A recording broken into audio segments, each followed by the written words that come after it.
es un gusto para nosotros recibir a nuestro invitado, es el presidente de CUTSA, director de la Cámara de Transporte del Uruguay desde hace una semana. Una semana. Flamante entonces. Y el lío que armó, ¿no? Ya del primer día. En una semana. Sí, en el primer minuto. No queda bien darle la bienvenida y decirle que los trabajadores del SUAT dicen que de alguna manera ese día usted empezó por la puerta de la provocación de alguna manera. Pero se dio así, Sotelo ya le dijo el lío que armó, empecemos por ahí entonces. Usted planteó ese día, entre otras propuestas suyas, que pensaba que la mampara debía ser de índole optativa. Bueno. Bienvenido. Muchas gracias. De nada. Siempre un gusto estar con ustedes. A ver, en primer lugar, provocativa nunca, porque no es mi forma, no es mi forma de ser, no es mi característica. Ya de los años que me han visto, todos los que me han visto estar y actuar, saben que puedo discutir, podemos estar de acuerdo o no estar de acuerdo, pero lo hacemos en todos los ámbitos, en absolutamente todos los ámbitos, con mucho respeto. Por suerte tenemos, para sumar a nuestra trayectoria, una relación, como nosotros decimos, correctísima, juntos, no entreverados, pero muy correcta, muy responsable con los trabajadores de nuestra empresa, que representan algunos miles de trabajadores y que actúan también con mucho respeto, de la misma manera que yo actúo con ellos, y así lo hago. Usted habla ahí de su empresa de ómnibus. De la empresa de ómnibus. De CUTSA, bien. Cuando yo hablo de la mampara, hablo también de otras cosas. Trato de englobar como presidente de la Cámara, aprovechando de que el acto principal era el homenaje a Julio Sánchez Padilla, que es presidente que tuvo más de 25 años de presidente de la Cámara. Más allá de ese homenaje, que creo que el transporte en general había que hacerlo, y en ese auditorio estaba, yo diría, prácticamente todo el transporte del país. ¿Y el presidente de la República? Estaba el presidente, por supuesto que estaba el presidente de la República, estaba el ministro de Transporte y había otras autoridades. Dijimos, este no es un ámbito de trabajo, porque además no tenemos que reclamar los transportistas en todas sus ramas, no tenemos que reclamar de que no nos atienden. Realmente sentimos que pedimos las reuniones, sentimos que participamos. Es más, el reclamo, si se puede decir de alguna manera, es decirle que queremos seguir en ese camino. Y lo que yo debía hacer era, hablar de algunas cosas de las distintas ramas del transporte. Hablé de las carreteras, hablé de las terminales que quedan a lo largo o ancho del país, de la problemática de los transportes de pasajeros urbanos, que no hay que mirarlo solo con lo que puede ser un mercado de Montevideo de área metropolitana, sino que hay que mirarlo con los problemas que puede dar un mercado urbano en Rivera, en Artigas o en Salto. Y dentro de esos problemas pedimos a las autoridades algo que de alguna manera nos unía a todo el transporte. En primer lugar, que nosotros queremos dejar en claro que no se confunda cuando se habla de formal o informal. A ver. Es llamarle a las cosas por su nombre. O es legal o es ilegal.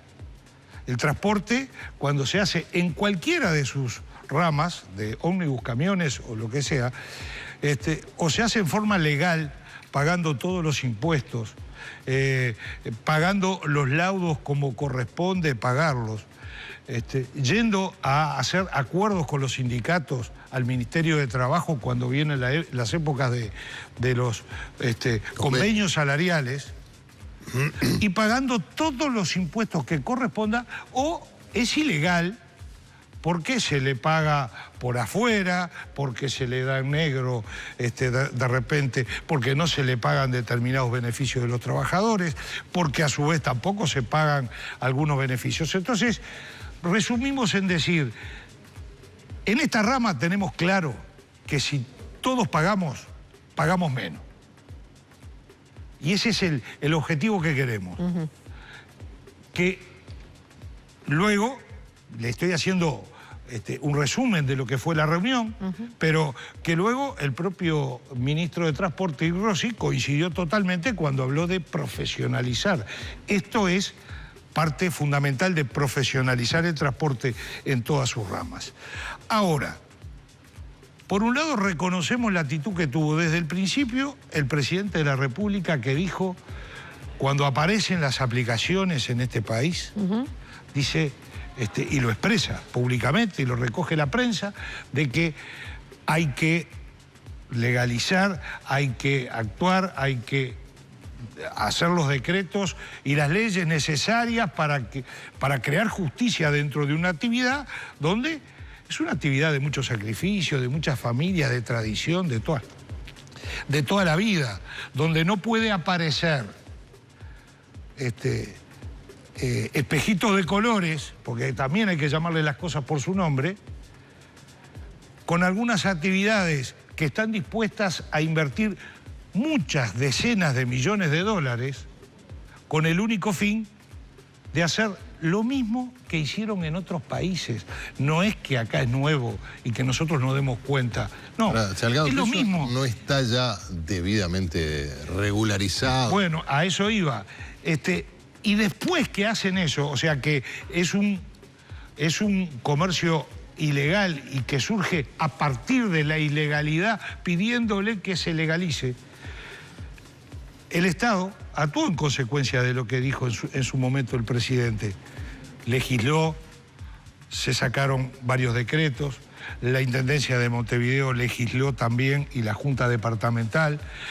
Hay varias modificaciones y reglamentaciones a cumplir. ¿Qué es lo que vemos? Porque no es todo lindo. ¿Qué es lo que vemos? Que a veces fallamos por falta de recursos o por... estamos haciendo una crítica constructiva. Por falta de recursos o por los motivos que sea, después fallamos en los controles. Entonces, todo ese esfuerzo que se hace en regular y en llevar al papel para lograr ese objetivo que sea igualdad de condiciones, resulta que después, como no se puede controlar, quienes son ilegales y surgen a partir de eso, empiezan a avanzar. Por ejemplo, la situación que se generó en Maldonado, eso podría ser un buen ejemplo. Quedó clarísima. Hubo hasta un acuerdo de que iban a trabajar hasta determinada fecha y después siguieron haciendo, o sea, porque no cumplen. Había clientes, claro. Porque no cumplen. Ahora, vamos viendo que va sucediendo lo mismo que sucedió en otros lugares. Ya no están esos colachata negro, preciosos, muy cómodos, con gente de traje negro, camisa blanca, corbatita. El remis tradicional. No son aquellos primeros. Ah, se refiere hoy a los aparecen, Uber. claro, hoy, si se requiere ese servicio, hoy aparecen autitos que inclusive son más incómodos que algunos taxis. Entonces, los que trabajan allí, lo estamos viendo en la prensa, ¿sabe lo que está apareciendo, ya no quieren que se siga permitiendo. Son los primeros que dicen que no quieren que se siga permitiendo. Y además aparecieron otros que hicieron. Primero trabajaron con algunos de los sistemas de ese tipo, repartieron tarjetita y después dijeron, pero si la hago por la mía, por la cuenta, como se dice. No... Después que tengo los clientes, y tiene su que cliente, tengo la cartera de claro. clientes, lo hago así. Perfecto. Pero en el mejor de los casos, esa es la ilegalidad sobre la ilegalidad. En el mejor de los casos, ahora lo vemos que los principales detractores del sistema son los propios, los primeros empleados de Uber. Que pusieron su propia empresa.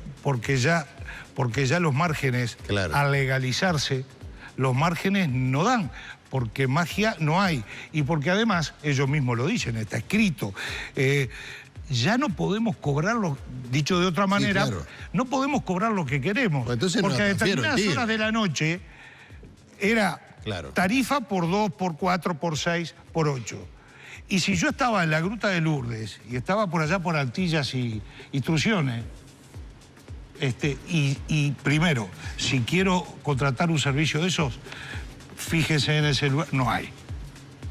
Y si alguien llega a buscarme, me va a cobrar un precio que es muchísimo más caro que el transporte formal.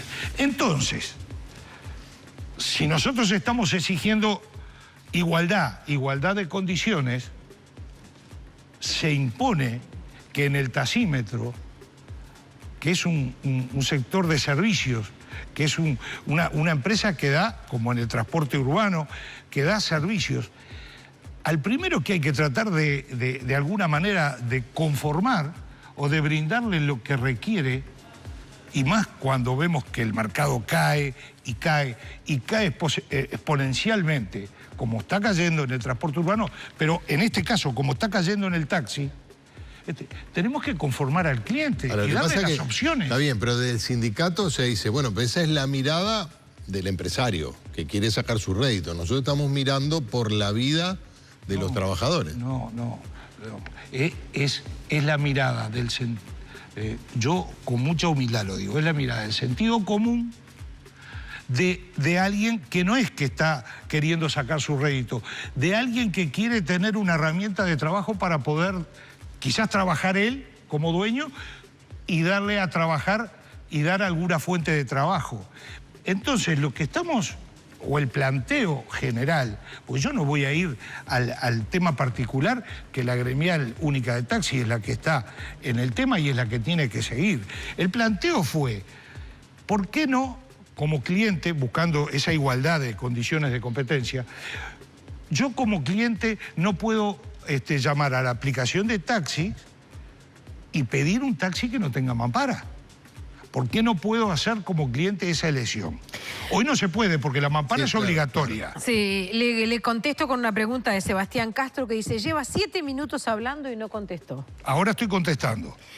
¿Prioriza o no el costo de la mampara versus las vidas salvadas?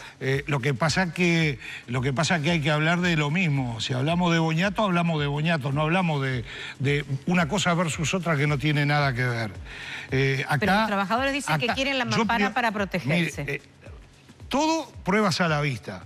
Hace 20 años, nosotros en el transporte colectivo hablábamos que la incorporación de la boletera electrónica y la incorporación de la tecnología iba a traer aparejado, entre otras cosas, un tema de aporte a la seguridad. Que si nosotros íbamos sacando en forma gradual el dinero de arriba del ómnibus, iba a terminar. Y yo después no me puedo, porque no soy ministro del Interior, no puedo ponerme a analizar hacia dónde van los que hacían rapiñas. Yo tengo que preocuparme de evitarle las rapiñas a la gente del gremio al cual pertenezco. Entonces, reclamamos durante algunos años de que no se hacía nada para incentivar el uso de la tarjeta. Hoy, en estos últimos 2 años, con medidas, las naturales, las de sentido común, pagando el boleto más barato, si se recarga con tarjeta y teniendo facilidad para recargarla en cualquier punto de Montevideo. En 2 años, hoy estamos llegando al 70% de las transacciones que se hacen arriba del ómnibus son con tarjeta y no son con dinero. Por lo tanto, el dinero está desapareciendo. Hace unos años se empezó a hacer inversiones y ahí es donde podría ser invertir versus la seguridad de la vida de los trabajadores. Invertimos en cámaras. Hace unos años invertimos en relacionamiento en los distintos barrios de Montevideo, en los barrios que algunos le llaman rojos o calientes, y para nosotros son barrios de trabajo igual que todos los demás, donde, al contrario, la mayor parte de nuestra clientela está ahí, y la del taxi está ahí. ¿También para el taxi? También para el taxi está en esos lugares. Entonces, ¿qué hicimos? Fuimos sacando. ¿Qué números tenemos? Números que son oficiales.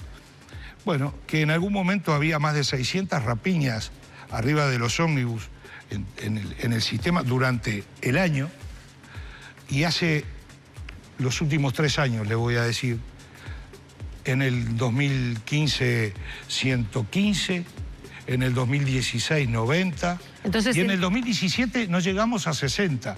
No es solo una medida, son varias. Sí. Pero no es la mampara en este caso, y sí, para hablar de la mampara, no es la mampara la que evitó, claro, lamentablemente, sacar la mampara y el dinero en efectivo. Lo que hay que sacar, en primer lugar, o sea, yo si pusiera culpables por un lado, que no lo quiero hacer, pero como para mostrarlo. Culpables por un lado y por el otro lado el problema de la seguridad y de las vidas de la gente, yo diría, ¿quién se negó hasta ahora a afirmar de que las transacciones en el taxi se pudieran hacer con pago de tarjeta? Bueno, pero, que no es verdad que cuesta más caro. No, pero ahí hay una diferencia con el hombre. Ahora tenemos que ir al móvil, creo, pero después podemos volver con este asunto. Ahí hay una diferencia, que el guarda o el conductor guarda cobraba el dinero, el importe justo del boleto y después iba y liquidaba. En el caso del taxista hay toda una cuestión que tiene que ver con hacer la diaria, con las liquidaciones, con manejar dinero en efectivo, que eso, con cobrar propinas concretamente, que el guarda no cobra, que eso también le puede generar preocupación en la recaudación diaria. Y la pregunta es, antes de... Digamos, le cambia el sistema también de cobro. Pero, ¿por qué no tratamos de amplificar la imaginación a ver cómo resolvemos ese tema? Estamos de acuerdo que hay del mes. ¿Por qué no tratamos de solucionarlo? Ese tema, que es un tema de un mes, un tema financiero, sí. Porque si no, ¿qué priorizamos? ¿No darle solución a eso? ¿O que en definitiva siga existiendo, lamentablemente, actos de violencia en el transporte? Sí. En algunos casos más, ni hablamos de la seguridad vial, ni hablamos de la cantidad de accidentes que hay y gente lesionada con la mampara, porque por más grande que sea el taxi, la mampara, uno o va sentado atrás, atentísimo al tránsito para poder sujetarse. Ahora, si uno va como va en un auto normal de pasajeros sentado atrás sin poner atención al tránsito, en cualquier momento el chofer tiene por cualquier motivo que frenar y están los problemas que tenemos con la mampara. Y por más grande que sea la nariz, igual se parte, se lo digo por experiencia propia, con la mampara. No son gente se parte objetiva, la nariz, no la mampara, ¿no? Y si me permiten, ninguno de los dos. Vamos a ir a una breve pausa.